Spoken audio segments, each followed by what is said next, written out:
Welcome everyone to a meeting of the Boston Region Metropolitan Planning Organization. I'm David Muller, representing Secretary Pollock here. Consistent with Governor Baker's executive orders on COVID-19, we are holding this meeting virtually. Matt, can you move? There you go. Thank you. All participants will join the meeting with muted microphones. Please rename yourself to include your first name, last name, and affiliation if appropriate. Please do not unmute or mute yourself. To participate in the discussion, please select the raise hand function. You can find this by clicking on the participants button at the bottom of the screen, and a window will pop up with a raise hand button at the bottom. The presenters will then call on participants and unmute their microphone. If you are on the phone, you can use *9 to raise your hand. If you have any technical difficulties, please contact Regine Foley at the chat box via the chat box or at rfoley, F-O-L-E-Y, at cps.org. or call her at 857-702-3704.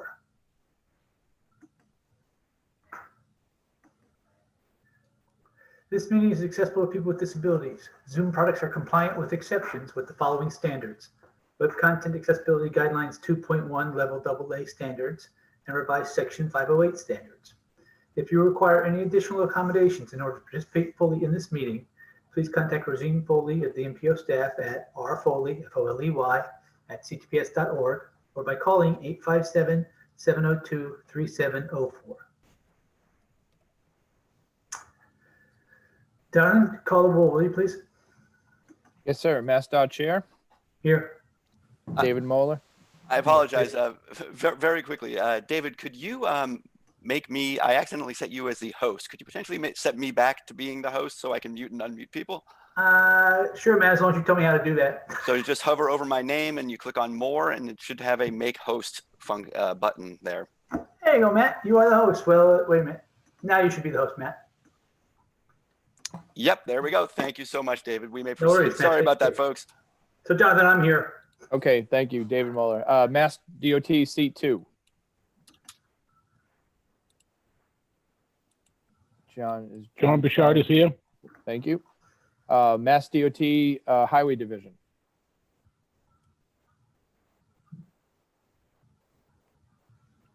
John Romano here. John Romano here. Oh, great. Thank you. MBTA.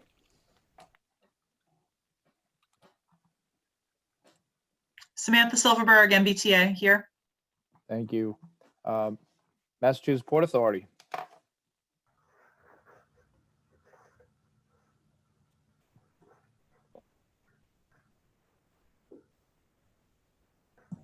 Good morning. This is Laura Gilmore with the Massachusetts Port Authority. Thank you. MAPC.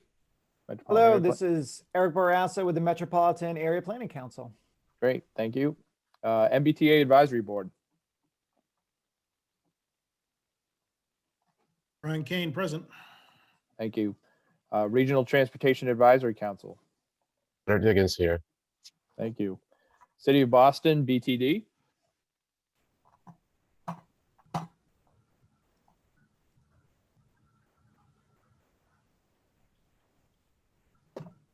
Tom Kansas, City of Boston, representing Mayor Martin Walsh. Thank you. Thank you. City of Boston, BPDA. Hello, everybody. Jim Fitzgerald with BPDA, representing Mayor Walsh with the City of Boston. Thank you. At-large city, City of Everett.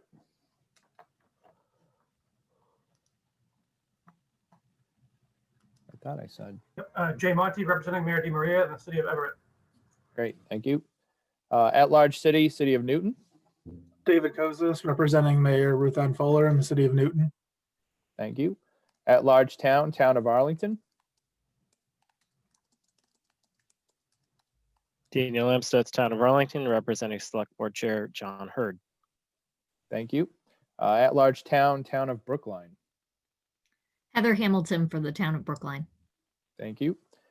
Intercore Committee, City of Somerville.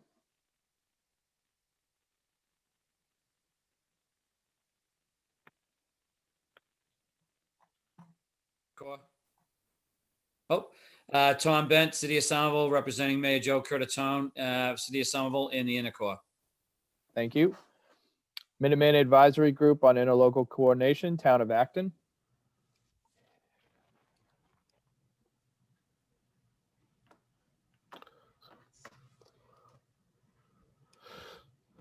Okay. Metro West Regional Collaborative, City of Framingham. Thatcher Keyser, representing Mayor Spicer, Framingham. Thank you. North Shore Task Force, City of Beverly. Hello, Denise DeChamps, representing Mayor Michael Cahill, City of Beverly, and the North Shore Task Force. Thank you. North Suburban Planning Council, City of Woburn.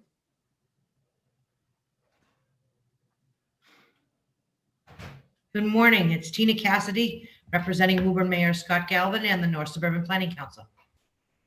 Thank you.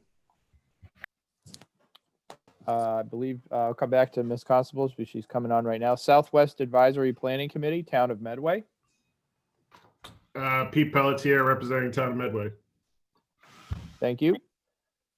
Three Rivers Interlocal Council, Town of Norwood, Neponset River Regional Chamber. Good morning, Tom O'Rourke from the Town of Norwood, representing the Trick subregion. Thank you. And I will call South Shore Coalition, Town of Rockland.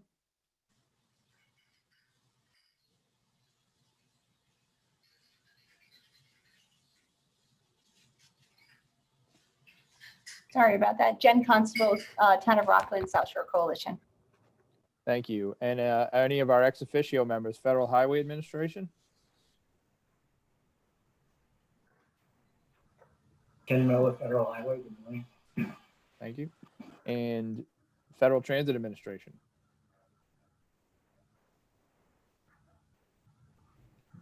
That calls the roll, Mr. Chair. Thank you, John. Next item on the agenda is the chair's report. I'd like to update the MPO today on the Alston Intermodal project, just briefly. Secretary made a presentation yesterday to the Joint Finance and Audit and Capital Programming Subcommittees of the MassDOT Board. As part of that, she announced that we are not choosing a preferred alternative at this time, and we are continuing to the MEPA and NEPA process. And we are beginning the development of a finance plan because we don't yet have the revenue to pay for the $1.3 billion project. And we're looking for revenue from other parties. As part of that, in her presentation, she noted that there may come a point where we will have discussions with the MPO about federal funding for this project. We have not determined the level, nor have we determined that it's actually going to be required. But I want to give everybody a heads up because it was publicly stated in a PowerPoint deck yesterday, and I didn't want the MPO not to know we were talking about you. Any questions on that? Seeing none. Oh wait, Brian Kane. Thanks, David. I just had a question about the South Side maintenance facility and how that all plays in. And you don't have to answer it right now, but if there was somebody that could just contact me from your staff and brief me, I'd appreciate it. Well, we will give you a more detailed briefing, Brian, but I will answer it anyway because it was in the deck. So the rough estimate of a South Side maintenance facility is $300 million. For those of you who don't know why we're talking about the South Side maintenance facility in relation to the Alston project, two of the three alternatives would require the closure of the Grand Junction Bridge for an extended period of time. The closure of the bridge means trains on the south side have to take a 100+ mile detour to get from the south side to the maintenance facility on the north side. We've done that on a weekend basis or maybe a week basis before. We certainly can't take a 100-mile detour for each train going from the south side to the north side for a period of 5 to 6 years. So we would be required to build a south side maintenance facility if we chose one of those alternatives. That $300 million will not hit the T budget. It will come from new resources, and that's part of the issue of, depending on which alternative we choose, we're looking for somewhere between 1.3 and I think the number is 1.9 if you choose one of them and 1.6 if you choose the other. But the Southside maintenance facility will not hit the T's budget. The only reason the T would be constructing it at this time is to accommodate the Alston project. But Brian, if you want more information, we can certainly update you more. I'd love more. You know, I don't know how far along you guys are in the consideration of locations or anything, but if you could just have somebody get in touch with me, I'd appreciate it, David. Sure, no worries. Any other questions? This Hey, is Heather Hamilton for the town of Brookline. What what are the implications by not choosing a preferred alternative? Does it just put this project on hold, or do we try to do work on all three alternatives at the same time? Right. So the choosing a preferred alternative now would have allowed us to begin preliminary permitting at risk for both federal and state permitting while we were doing the DEIS, and the DEIS would, by federal law and good planning practice, have to analyze all three alternatives. So we would have been selecting a preferred alternative pending final approval in the DEIS. This just means we will not select the preferred alternative until the conclusion of the DEIS.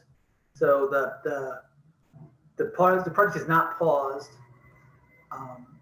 What is not happening is early work on permitting an alternative.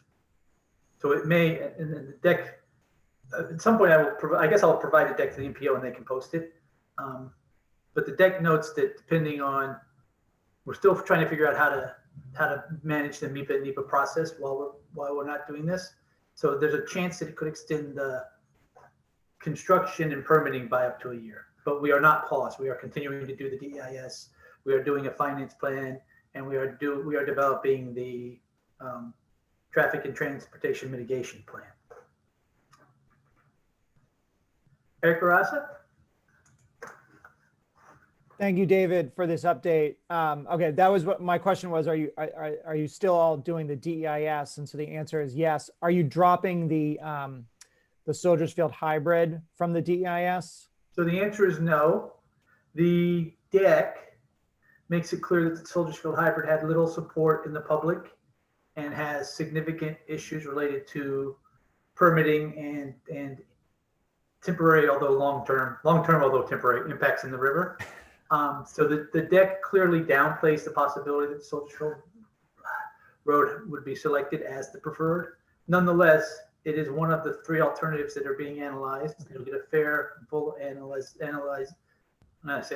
get a full and fair analysis in the DEIS comparable to the other two alternatives. And there is, I guess, an outside chance that based on that analysis, it could become the preferred. But we clearly sent a signal yesterday that we think the preferred will not be that project, but it will be included in the DEIS. Thank you. Yep. Any other questions? Excellent. Next item on the agenda is the Executive Director's Report. Tegan? Thank you, Mr. Chair. I appreciate it. Good morning, everyone. For newer board members or members of the public who aren't familiar, I'm the Executive Director. I'm Tegan Tyke. I'm the Executive Director for the staff to the MPO. And I've been using these reports, these times at the beginning of the meeting, to give you all just general information about staff activities, highlight the outreach and conversations we're having with folks in between board meetings, but also set the stage for the agenda today. So every now and then I like to recap what the purpose of this is, just so that, because there might be new folks in the room. And on that note, I'd like to welcome again our new municipality that's represented, Brookline. And in addition, we have a new representative from Medway. So as we work through this meeting, just remember, we have some newer folks sitting on the board, engaging the conversation. So a couple of updates I wanted to give you are that we are planning 2 MPO 101 orientation sessions. We did a few rounds of these, perhaps, I don't know, close to a year ago, maybe 6 months ago, to help orient both new and existing members, if existing members would like to get sort of an orientation and a refresher.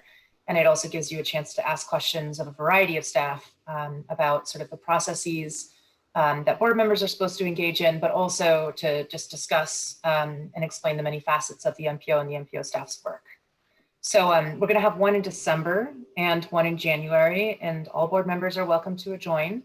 And I believe staff is now going to put in the poll, a poll in the chat, so that if you want to, you can respond to that poll now. Just help us finalize the dates and times.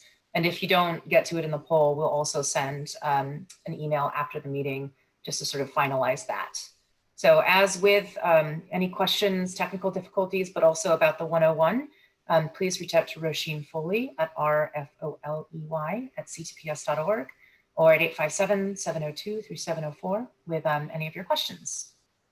The next thing I wanted to comment on is that we have a new FAQ page on the MPO website.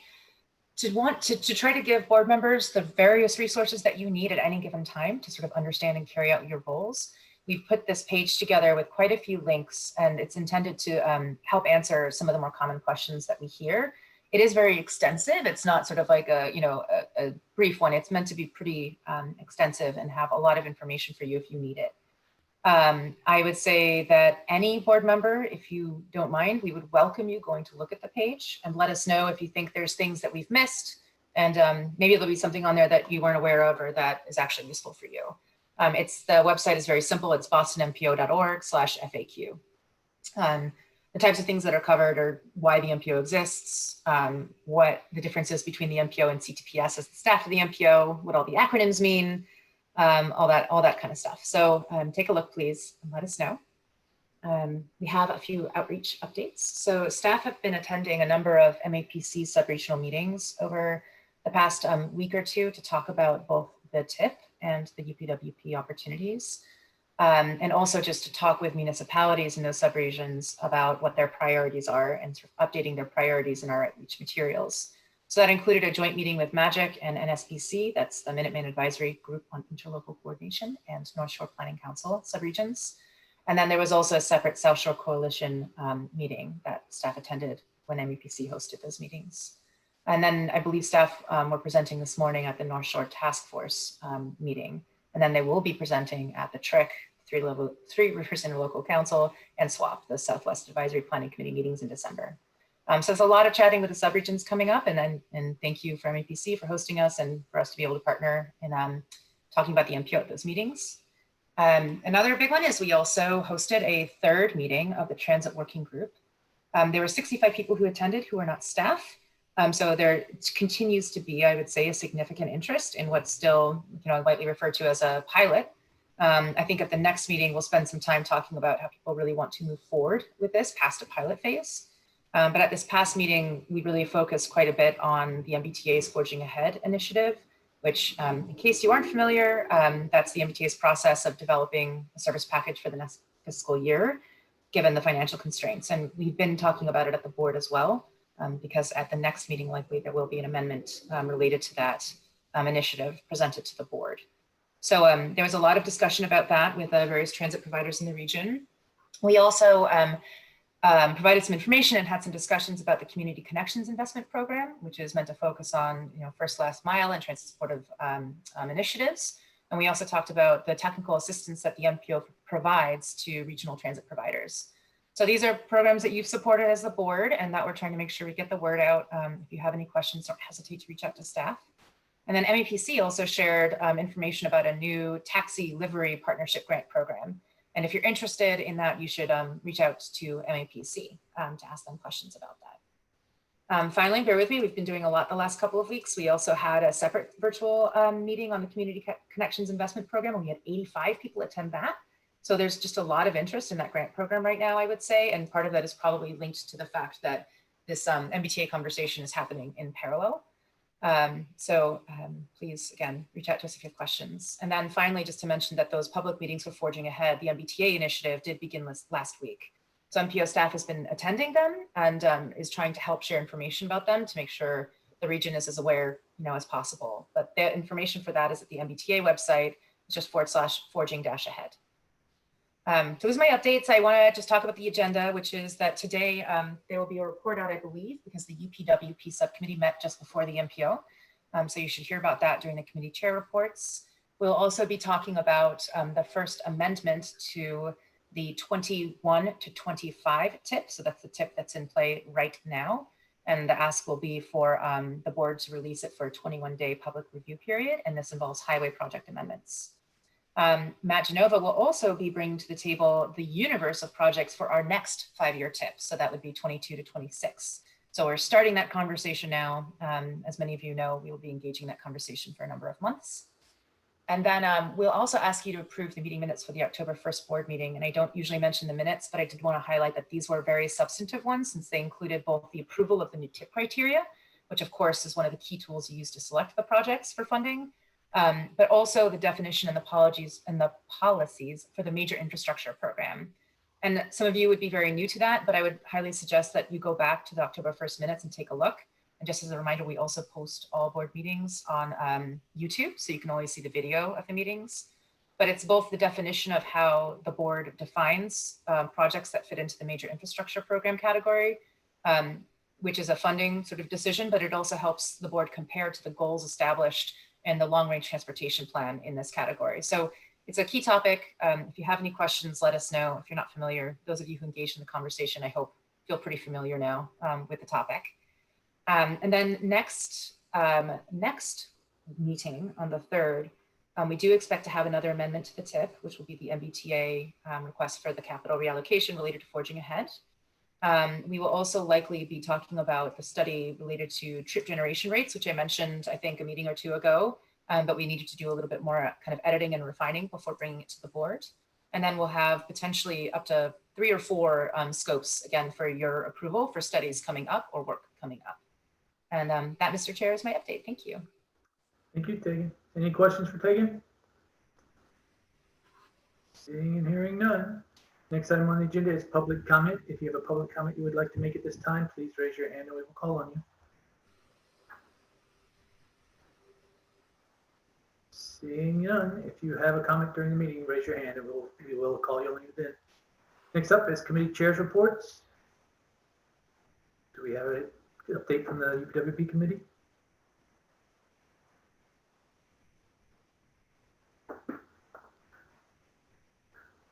Hi, this is Eric Barrasso. We had a UPWP committee this morning, and the conversation was most focused on updating the scope to the phase 2 of the Access to Commercial Business District study.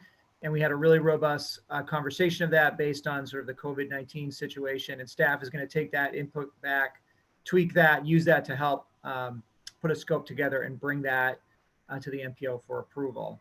Sandy, let me know if there's anything else we should also mention.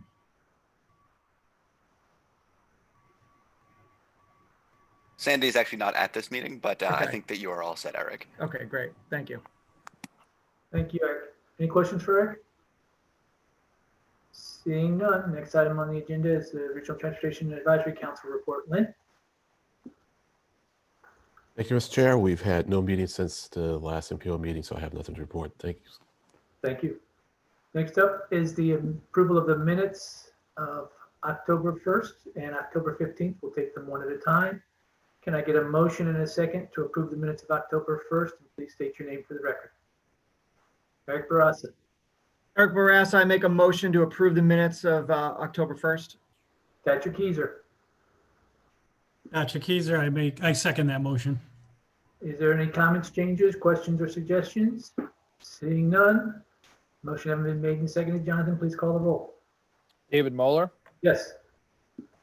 John Bouchard, John Bouchard, yes. John Romano, John Romano, yes. Samantha Silverberg, Yes. Laura Gilmore,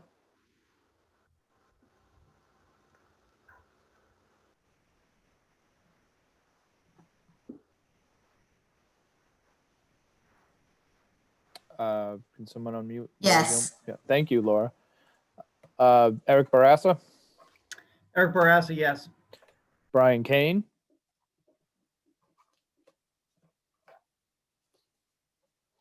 Brian Kane, yes. Leonard Diggins, Leonard Diggins, yes. Tom Kadzis,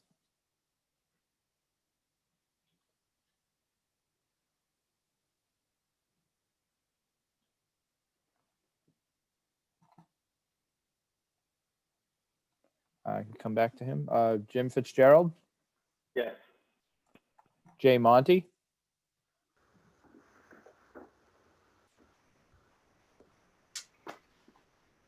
Jay Monty, yes. David Kozis, David Kozis, yes. Daniel Amstutz, Daniel Amstutz, yes. Heather Hamilton,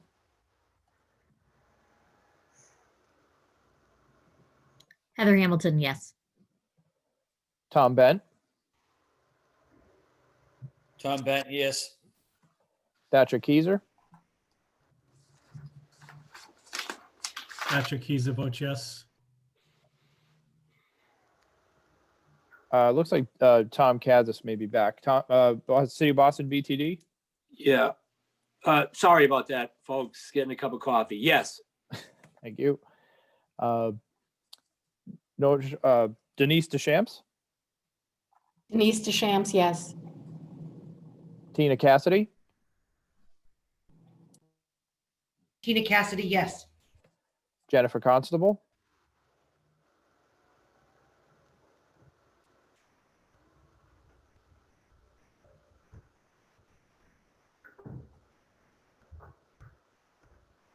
I can come back.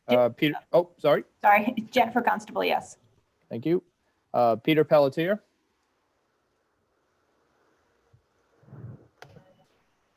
Yes. and Tom O'Rourke.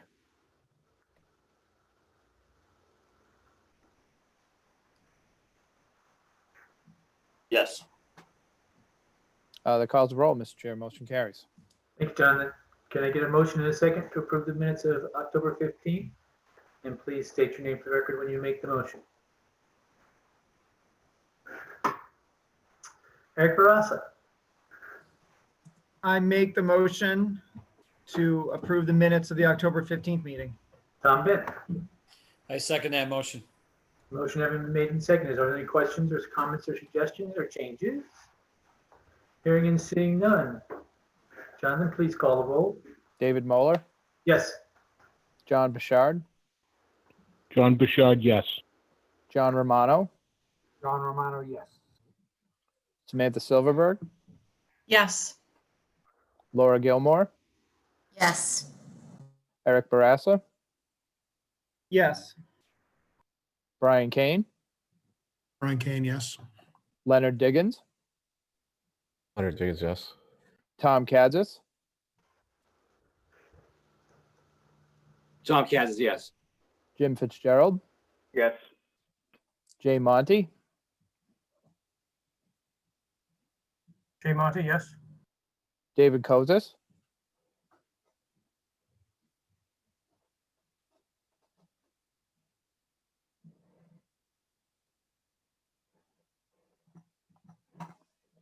I can come back to him. Daniel Amstutz, Daniel Amstutz, yes. Heather Hamilton, Heather Hamilton, yes. Tom Bent, Tom Benton, yes. Thatcher Keyser, Thatcher Keyser votes yes. Denise DeChamps, Denise DeChamps, yes. Tina Cassidy, Tina Cassidy abstains. Jennifer Constable,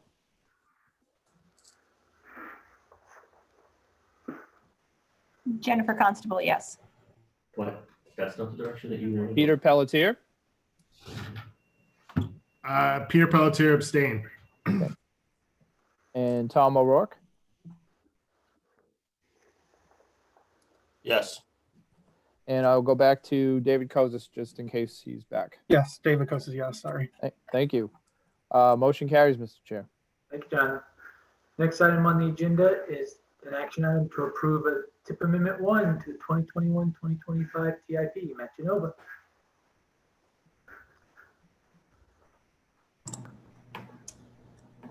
Excellent. Thank you, Mr. Chair. Good morning, everyone.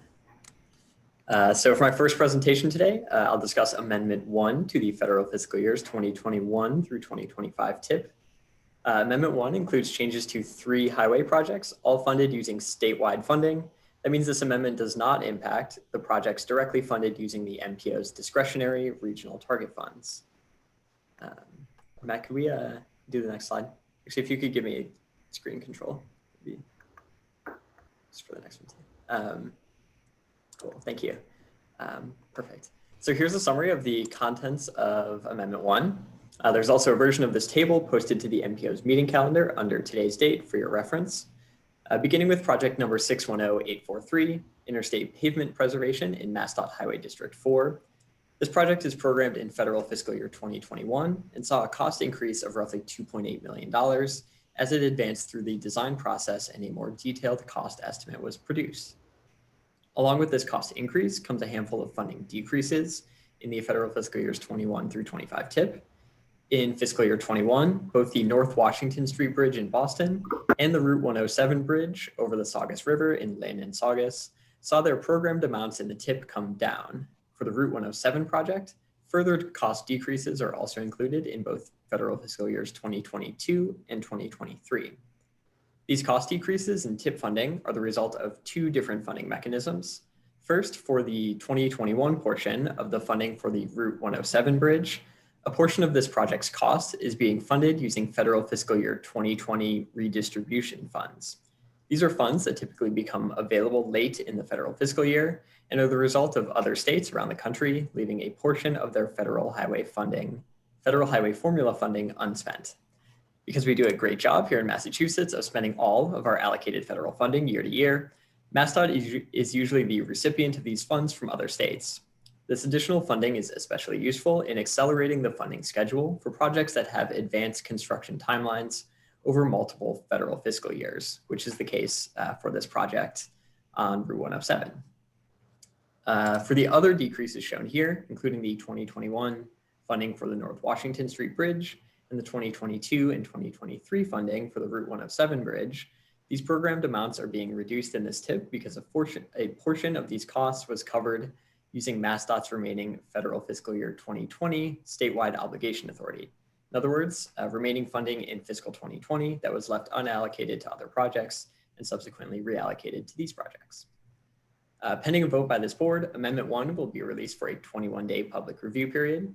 After consideration of any public comments received, this amendment will be on track for a final vote at the December 17th MPO meeting. That's all I have on Amendment 1. So with that, I'll turn it back over to the chair for questions. Thank you, Matt. Are there questions from the members?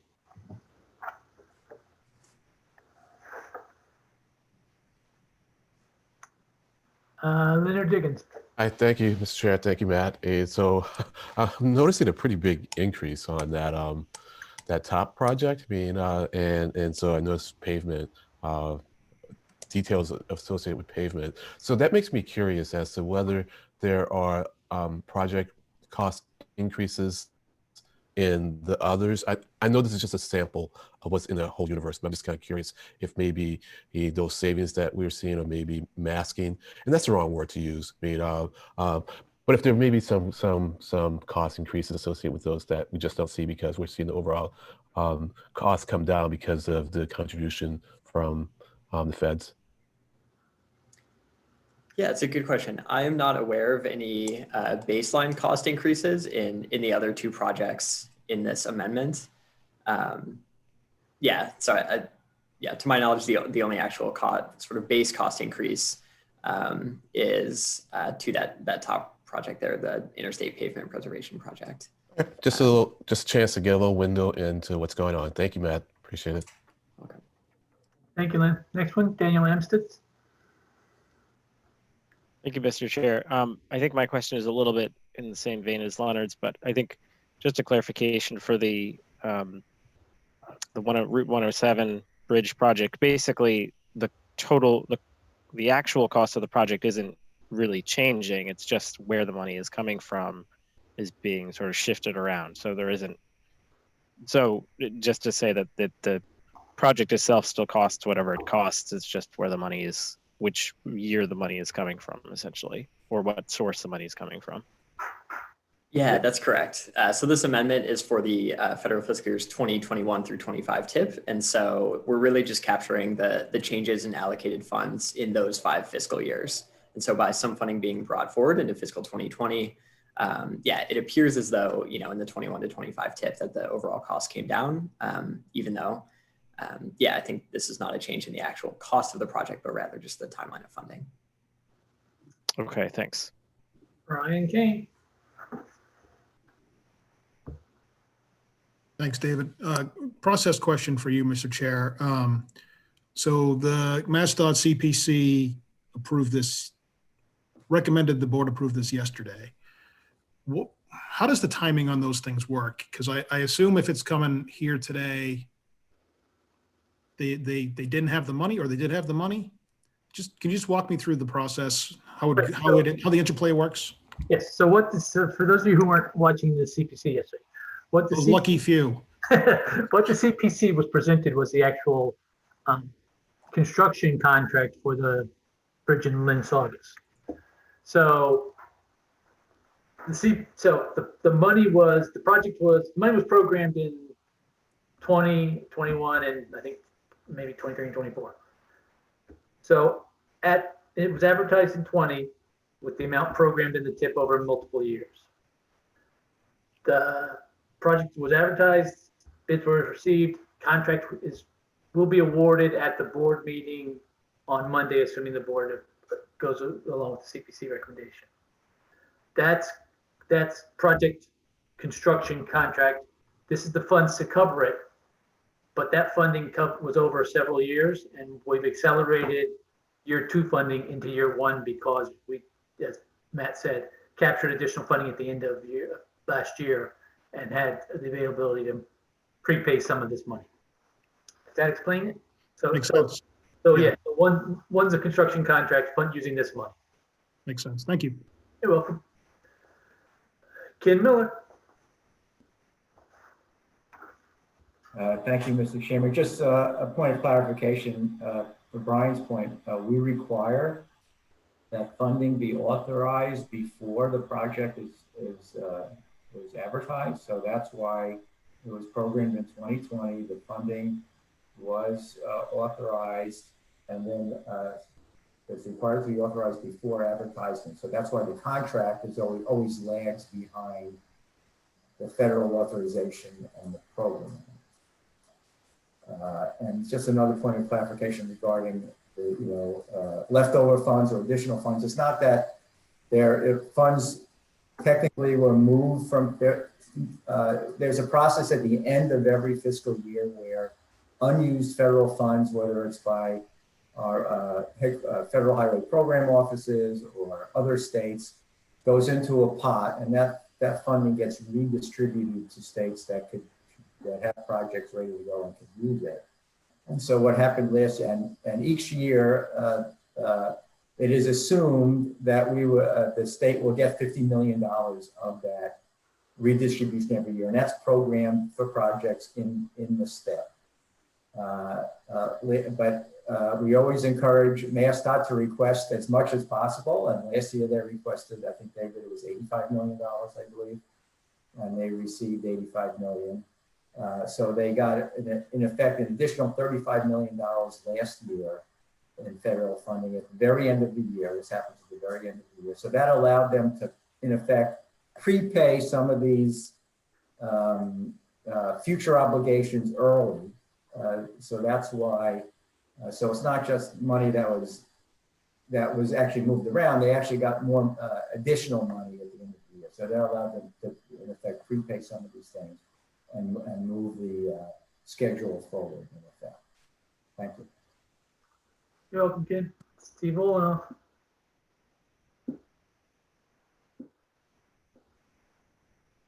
Yes, for the, where it says cost decrease here, for the sake of the public and anyone else reading this, could you change that to say change in source of funding, which is what it really is? So this is not misleading when you say cost decrease everywhere. Yeah, I can certainly add some clarifying notes here to change this. I guess, yeah, the reasoning for that language is just that, the cost in fiscal 21 through 25 has decreased, which is sort of, that was the logic. But if it would be helpful to clarify that, I'm happy to do so. You shouldn't use the word cost decrease at all. It should be, funding shift or something else like that, so that it's clear what's going on here. Because the way it is now, it's totally misleading. Okay, I can make that adjustment. Thank you for the feedback. Lynn? I'm sorry to come back to this. I guess the more I look at it, it really kind of bothers me in a way. So I'd really like to get more of an explanation as to why there is such a big increase in the costs on the pavement preservation And I know like it's just $2 million. Percentage-wise, it's pretty large. And so it just seems like such a big underestimate of what it's going to cost. If we can maybe get some details on that, I'd appreciate it. Sure. John Bouchard, are you available to answer that question?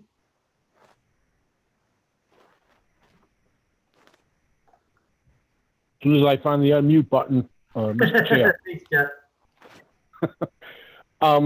We have obviously a long-range pavement model that, of projects. And with, as we were scheduling projects for the 2020-2021 program, we had proximity of a couple of locations of pavement in District 4 on the interstate, of which there are several, 93, 95, et cetera. And we combined, we expanded the scope because of proximity for contractor performance in the area. And we took a few sections of the interstate and put them into one contract like this because of the similar nature, traffic control, et cetera. And that's why the scope increased for this particular. Thank you very much. I appreciate that. So it's a scope increase and not just an increase in this. Thank you. That makes me feel much better, John. Again, it was more about the proximity of the locations and, the description because it's a somewhat generic, just District 4 interstate pavement preservation. We clearly have a long-term plan for our pavement and in the statewide model, and where we had the proximity of locations that we felt we could put a reasonable size contract out and maintain our performance and suitability to with one contractor. We expanded the scope and kind of combined a couple of locations. Yeah, So, makes perfect thank you. sense. Yeah, because I feel much better. As you know, some projects have just had increase in costs, and I know members of the advisory council really kind of focused on that as a concern. So I feel now I can go back to them and responsibly answer any questions about this. Thanks. Leonard, if I could just add, sorry, Mr. Chair, I don't want to take up too much time, but I have literally hundreds of projects that are always coming in looking for more money or the scope expanded, and we are working really hard to have a reliability type of model. And we're working, I'm working very hard with my team to try and to maintain that stuff. It's not easy to come back to this body or other regional planning agencies, MPOs, to secure additional funds, et cetera. So it is something we take significantly close to heart, and we're working to maintain those longer term budgets. Great. Thanks again. And to the extent I gave you a hard time, hopefully I was nice about it. No, not at all. Thank you. Any other questions at this time? Seeing none, can I get a motion in a second to release this for a 21-day public review process? Wait, Eric Barassa. This is Eric Barassa. I'd like to make the motion to release this TIP Amendment 1 for a 21-day public comment period. Thank you, Eric. Is there a second?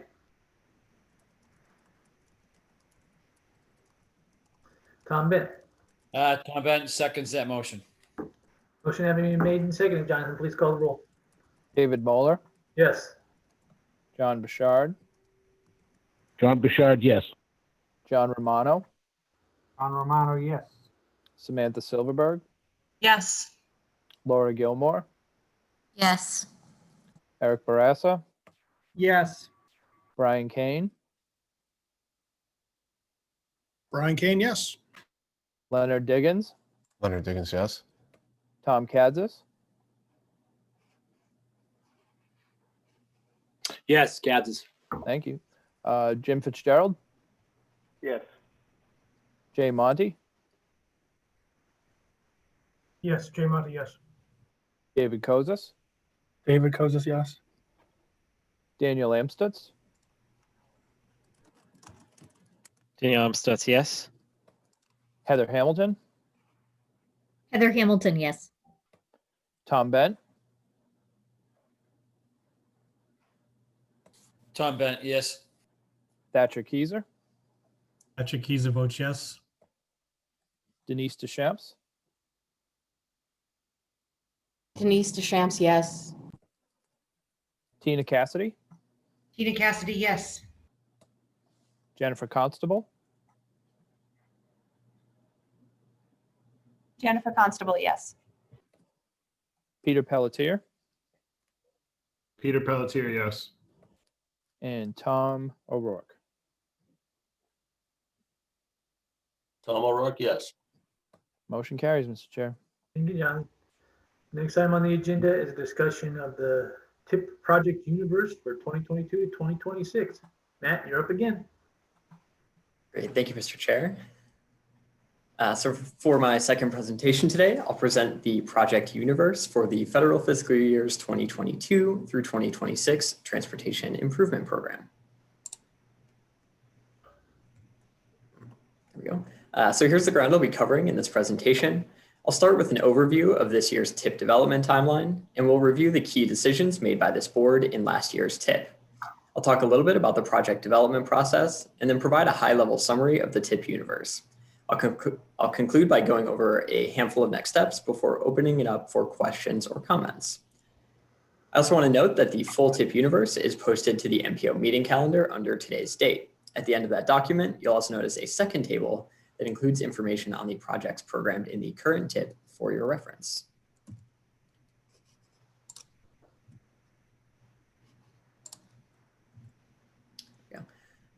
So I want to start by giving you all a sense for what the TIP development timeline will look like this year. Here's a timeline of the TIP development process. This timeline mirrors last year's process, but may change over the next few months depending on any adjustments that are made to the MPO meeting schedule. In bold is where we are today. As you can see here, we'll continue to gather information on prospective TIP projects over the next few weeks before beginning project scoring in earnest in mid-December.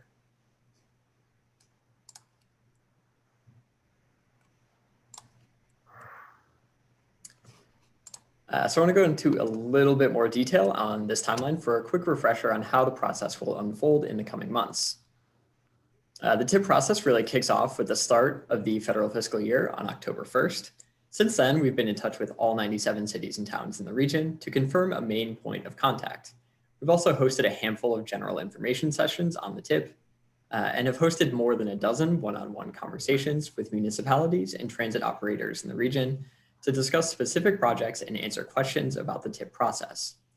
Throughout October and November, we've also been collecting data on projects that are in the pipeline to be scored this year, a process that will continue until mid-December. On December 17th, MassDOT will host the final project review committee meeting prior to TIP programming this year. All non-transit projects that want to be considered for TIP funding from the MPO must be approved by the project review committee prior to being evaluated. Project evaluations will begin in mid-December and carry through mid-January, at which point we'll send the draft scores to project proponents for their review. This is a critical part of the process, as we want to make sure we score every project accurately and that all proponents understand their scores and have the opportunity to provide feedback. In February, MassDOT typically hosts TIP readiness days, where cost and readiness updates are provided on all currently programmed projects. These updates will be shared with you all in early March, officially kicking off a series of conversations on new project programming. In February, we'll also present the final project scores to this board. Throughout March, we'll consider different programming scenarios, arriving at a final draft list of projects by the end of the month. That draft list will be incorporated into the full TIP report, which we anticipate releasing for public comment in late April or early May. After a 21-day public comment period, we'll bring all the feedback on the TIP to this board for your consideration before taking a final vote to endorse the TIP in late May.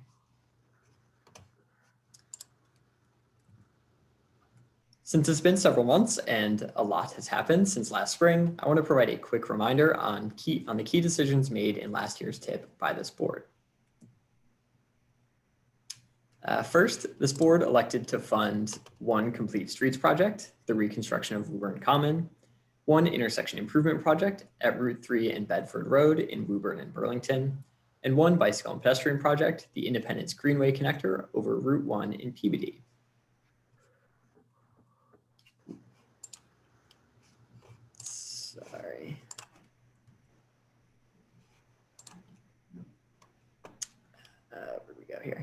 So last year was also the launch of the MPO's Community Connections program, through which we funded 5 projects, including transit signal priority on Concord Avenue in Cambridge and at Davis Square in Somerville, bicycle parking on the Bruce Freeman Rail Trail at the Concord Commuter Rail Station, new shuttle service in Newton, and a marketing budget for a carpool program in Sharon.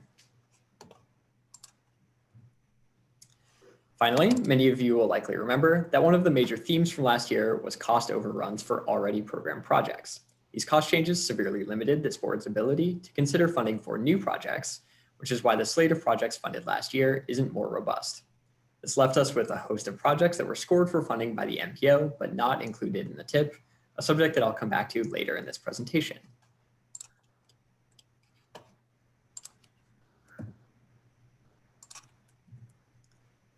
So before we dive into the TIP universe, I want to briefly discuss the TIP project development process to clarify how TIP projects arrive at this stage of the conversation. This is the overall TIP project development process from ideation all the way to construction. I'm not going to go into detail on the whole thing, but I do want to walk you through the first several steps here. So every project that wants to be considered for TIP funding through the MPO really starts with twin conversations between a project proponent and both MassDOT Highway District project development staff and MPO staff. We encourage all proponents to reach out to both parties early to discuss preliminary design ideas and confirm that the project in question is a good fit for the TIP in that it aligns with MPO goals and priorities. Assuming a project is deemed a good candidate for the TIP, project proponents will then fill out a project need form outlining the basic reasoning for why the project is being pursued. This process takes place through MAPIT, MassDOT's online project initiation tool. MassDOT Highway District staff will review this and approve it, and then the proponent will proceed to fill out the project initiation form. This form goes into more detail on how the project will address the needs outlined in the project need form. Once both of these forms are completed, the project can then be approved by MassDOT's Project Review Committee. Again, this is a necessary step before projects can be considered for TIP funding. Once PRC approval is complete, a project is assigned a project number and MassDOT project manager, who will continue to work with the proponent to move the project forward. From there, the project can enter the universe of projects and be actively considered for funding in the TIP. So with all that background in mind, I'll dive now into the project universe for this year's TIP cycle. To create this year's TIP universe, we began with last year's universe and then removed any programmed or deactivated projects. We then added to and refined that list with input from municipal TIP contacts, as well as MassDOT Highway District staff and MassDOT's Office of Transportation Planning. We've also attended several virtual meetings with our sub-regional groups, as Tegan noted during her executive director's report earlier in this meeting, where new projects and project needs were discussed. So one note on all of this, you'll notice that some projects in the TIP universe are listed as pre-PRC in the design status column. These are largely projects that we've heard about directly from municipalities and are meant to be a running log of projects that may pursue TIP funding in future cycles. Again, these projects cannot be actively considered for funding until they've gone through the initiation process and been approved by MassDOT's Project Review Committee.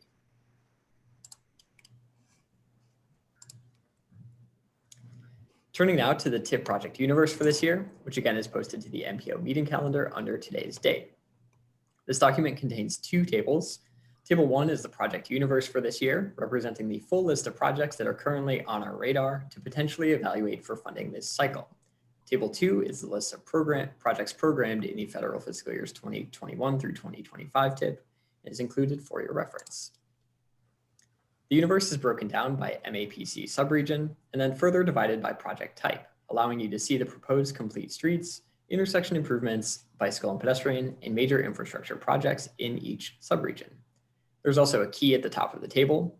Projects that were evaluated last year but not funded are highlighted in green, while projects that are in the universe for the first time this year are highlighted in orange. Projects in white were in the universe last year and remain so this year. These projects are at varying stages of design, which you'll see noted in the design status column. Similar to the breakdown of projects in the current TIP, you can see that more than half the projects in the universe are complete streets projects. There are also 16 intersection improvement projects and 7 bicycle and pedestrian projects in the universe, along with 11 major infrastructure projects, 3 of which are currently programmed in the long-range transportation plan. Across subregions, you can see that there's quite a bit of variation in the number of projects included in the universe. So I won't go into detail on all the projects listed in the table, but I'm obviously happy to answer any questions at the end of my presentation if you do have specific inquiries on the universe. So if I remember correctly, I believe you all had some questions last year about how the current universe compares to years past. Shown here are the last 5 TIP universes. As you can see, the total number of projects in any given year has fluctuated between 100 on the high end and just under 70 on the low end. Over the last 2 years or so, MassDOT has made significant effort to deactivate projects that were initiated several years ago and that are no longer active priorities. This has brought the overall number of projects down a little bit on average that are contained in the universe.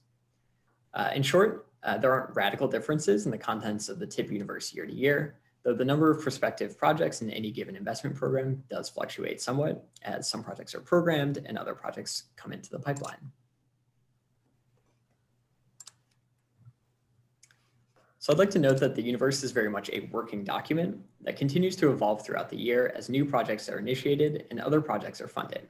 So what you see here today is really a snapshot in time of what's on our radar for TIP programming. Again, some projects are not yet approved by MassDOT's Project Review Committee, though there are a handful that are seeking approval and may enter the scoring process for this year. We'll only score a subset of projects on this list, those that are both PRC approved and that are active priorities to move forward. The scoring list will include the 12 projects that we scored last year, but were unable to fund due to financial limitations. So one note on this, because we recently finalized revisions to the TIP scoring criteria, all projects that were scored last year but not funded will be rescored this year using the new criteria. This will put all projects under consideration for funding this year on the same footing in terms of project evaluations. You may also notice that there aren't any community connections projects on this list. Those are sourced through an open call application process rather than the more formal TIP project initiation process that we've just discussed. My colleague Sandy Johnson is managing that program again this year. The application is currently open. We anticipate bringing those projects to you on the same scoring and programming timeline as all the other TIP projects. So where do we go from here? Over the next few weeks, we'll continue to talk with municipalities and gather project information on those projects that want to be considered for funding this year. The deadline to submit all of that information is coming up on December 11th, which applies to both community connections projects and other TIP projects. From there, we'll begin project scoring, which we anticipate will continue until roughly the 3rd week in January, at which point project proponents will be able to review their scores and provide feedback if there's anything we've missed. So with that, I'll turn it back over to the chair for questions or comments. Thank you, Matt. Questions from MPO members?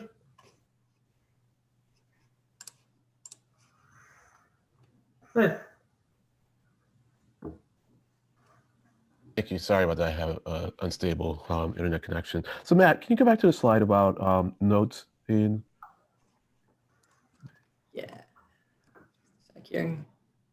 So in talking about what projects are going to be scored, you said that they are reach a certain level of design, and then you mentioned something else about priorities of the MPO.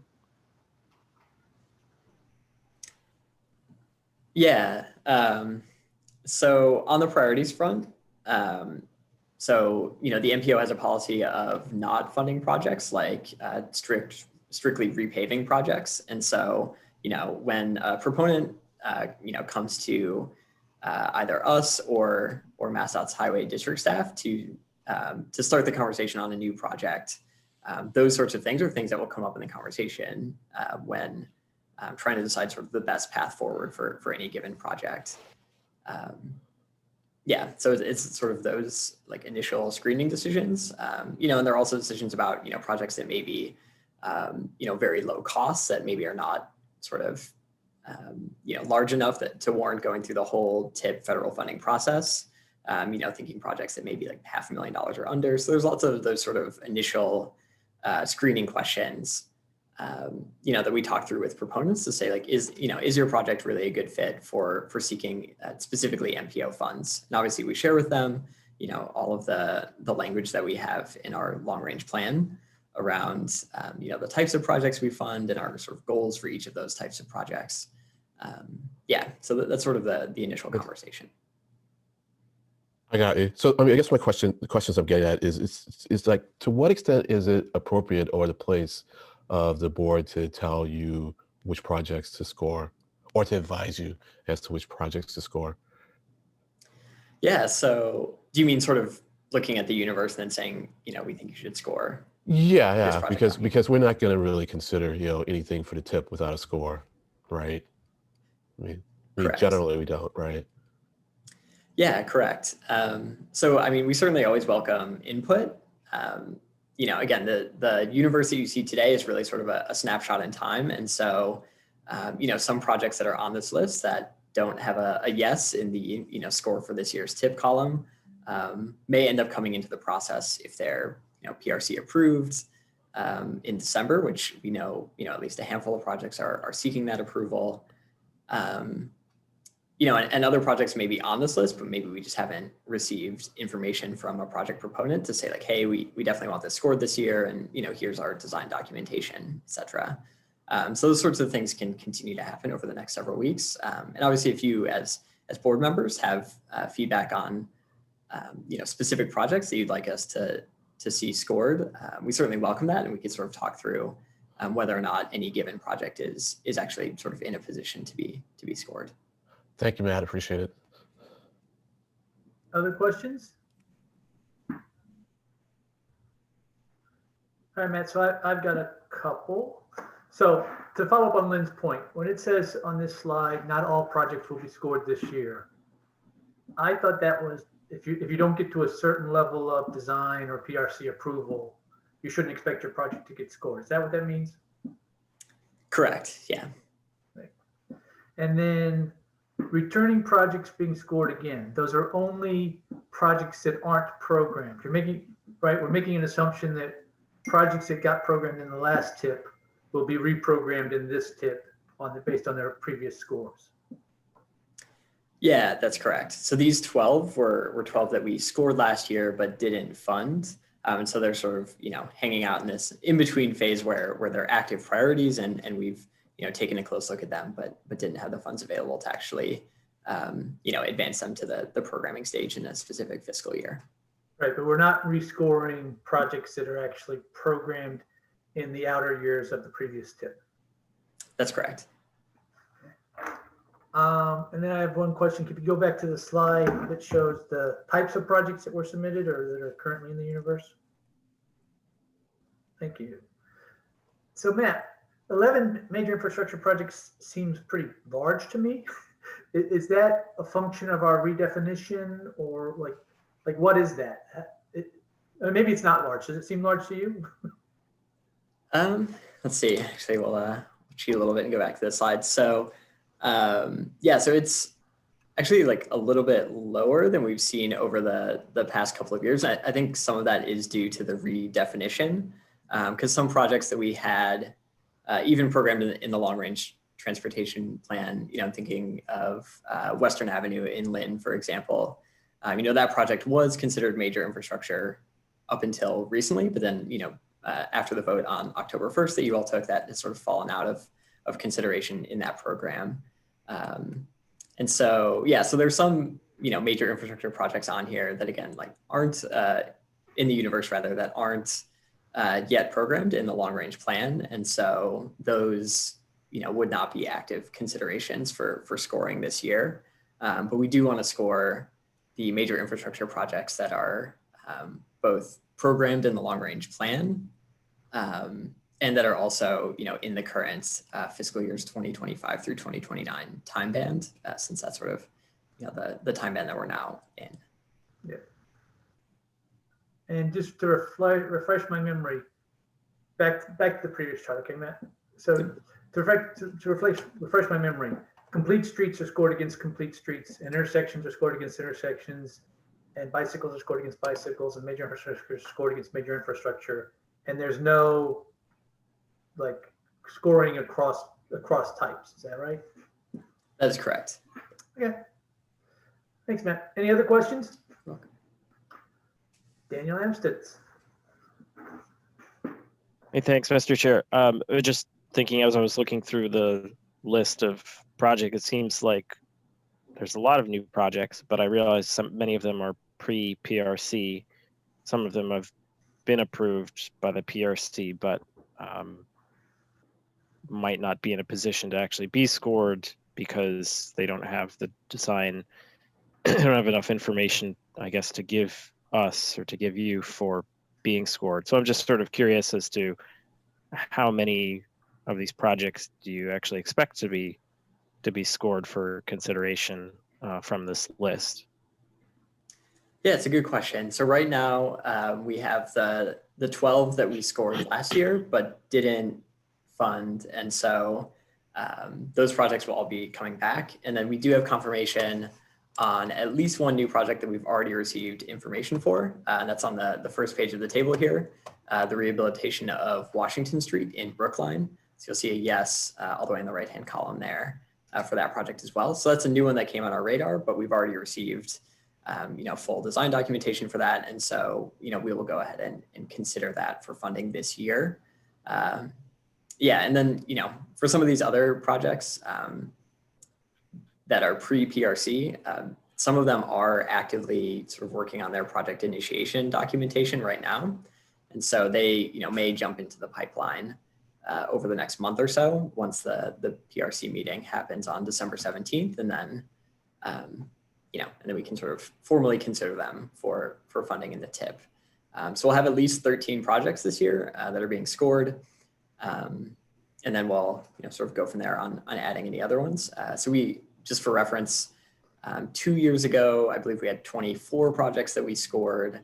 Last year we had 17. So this year we're at 13, but we expect that number to go up a little bit. So in terms of number of projects, we're a little bit lower than the last couple of years, but I will just always remind that we still have way more demand for funding than we actually have funding available, or than we, the funding that we anticipate being available. And so, even if we stay at our 13 for this year, we're not going to be able to fund everything. Thanks. That was helpful also to have.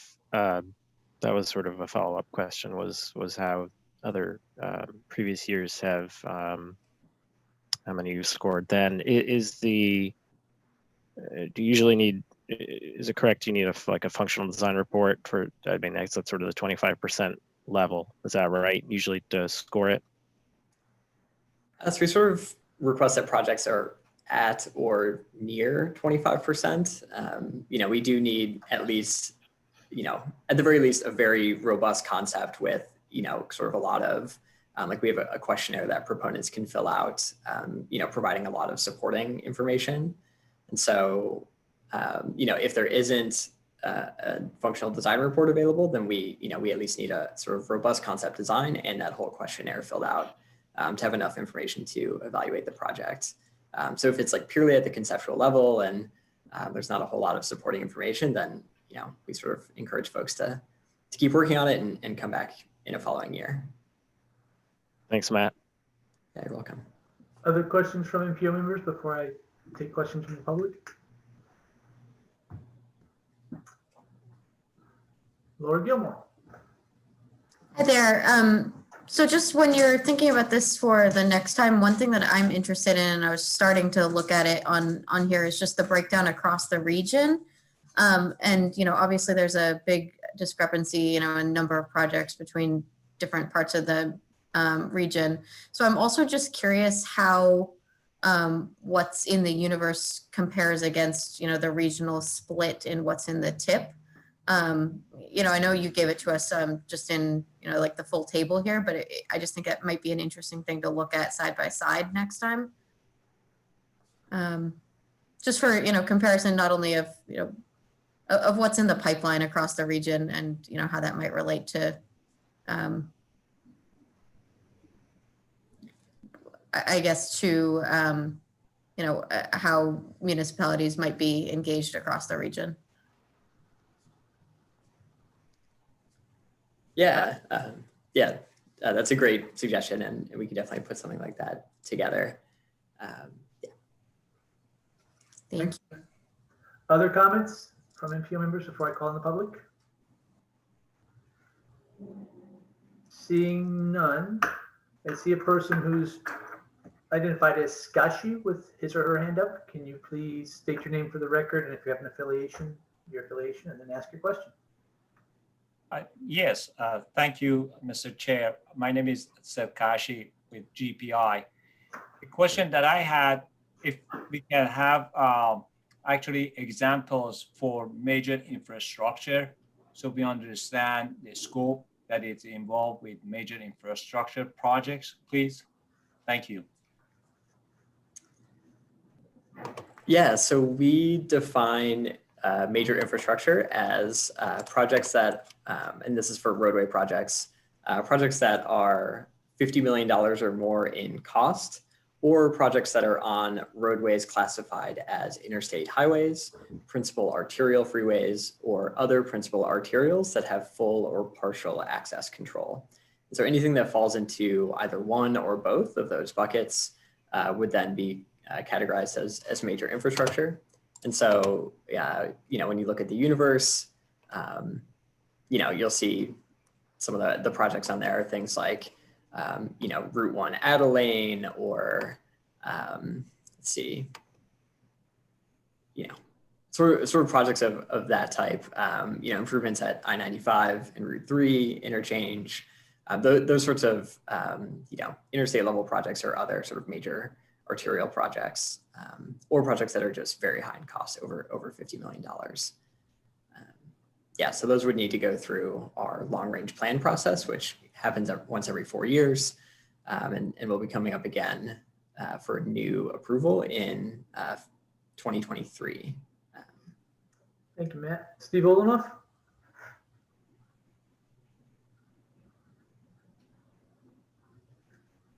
Yes, I was just wondering, Matt, on the dates that you had there.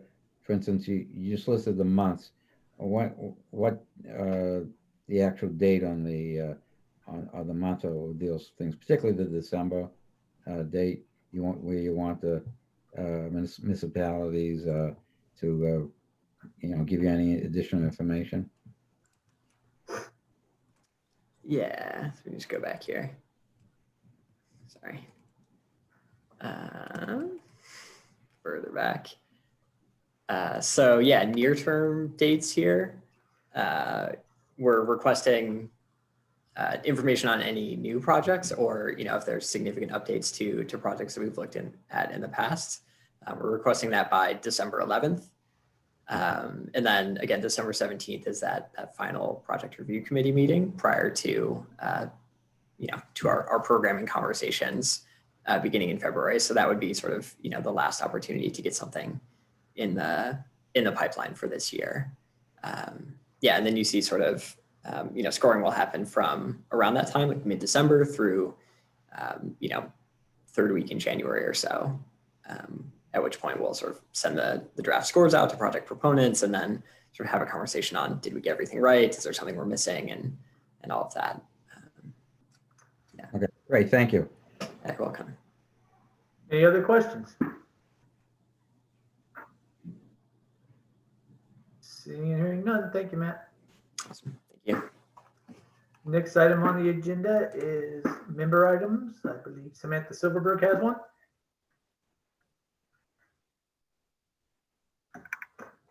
I do. Hello, everyone. Give me one moment. So, I know I can't send links to everyone, but Regine, if you can send out the link I just sent you to the group, that would be very helpful. So I wanted to give the group an update on the Forging Ahead initiative. Forging Ahead is the MBTA's three-pronged initiative to preserve essential transit service in the face of dramatic reductions in ridership and fare revenue caused by COVID-19. As we've spoken about before, and you've heard in the press, we're projecting a large budget shortfall for FY22 and proposing to fill it with a mix of internal savings, pausing capital projects, and service reductions. For context, about a year ago, over 1.3 million trips were taken on the MBTA. Today, that number is just over 300,000. And even so, the MBTA is still running essentially the same service that we ran a year ago, which means there are nearly empty buses, trains, boats, vans, and other vehicles out there. That said, ridership did not decrease the same amount across the whole system. While we know there are commuter rail trains that are nearly empty, there are bus lines running at over 60% of their pre-COVID ridership. And given that unequal change in ridership and the budgetary impacts, we're undergoing a pretty thorough service planning process to protect essential services and the riders that depend on them. As you recall, on October 15th, my colleague Laurel Paget-Seekins and I provided an overview of this initiative to the MPO board. The MPO is a key partner in this effort because the proposed reallocation of capital funds, which is one of those three pillars, would be executed through the TIP amendment that we plan to bring to you on December 3rd. So just a few updates since we last spoke to you. We've presented our capital and service proposals to the Fiscal and Management Control Board. All of those materials can be seen on the website that Roisin just included in the chat, which is mbta.com/forgingahead.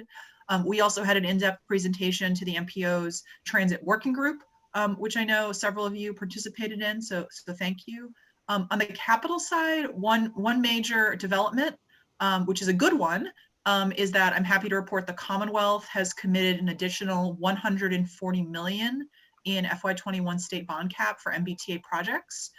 That's a significant increase for the T, which generally receives $60 million a year in state bond cap for capital improvements, in addition to project-specific funding for things like South Coast Rail. And these funds will allow the T to accelerate select projects and reduce the impact of the proposed reallocation on the capital program. Practically for the MPO, this means that many of the projects in our TIP amendment will continue as planned, but using state and MBTA funds rather than federal funds. There will also be a handful of projects put on hold in order to facilitate that reallocation from capital projects to preventative maintenance. We plan to bring all of these details to the MPO board on December 3rd, which will be the presentation about the TIP amendment, but I also want to make sure there's sufficient context for all of you about how this fits into the overall Forging Ahead initiative. Also, MBTA staff are happy to speak to any MPO board member before then. I did not mention it, deep apologies, but the general manager and our chief administrative officer and some staff also presented to the MBTA advisory board and their members on Monday. So this is part of our overall public engagement. Again, additional details on those opportunities for engagement are available on the Forging Ahead website, which is in the chat. I would note that our first public hearing, which is for the entire region, is going to be tonight from 6 to 8, but there are also region-specific meetings occurring over the next few weeks, and there already have been several. So I know this is a topic of a lot of interest to many communities, and I wanted to give an update on kind of what has transpired since our last presentation and what to expect at our next presentation, which we've tentatively scheduled for December 3rd. Thank you. Thank you, Sam. Any questions for Sam from the members? Seeing none, are there other member items at this time? Brian Kane, do you have a question or an item?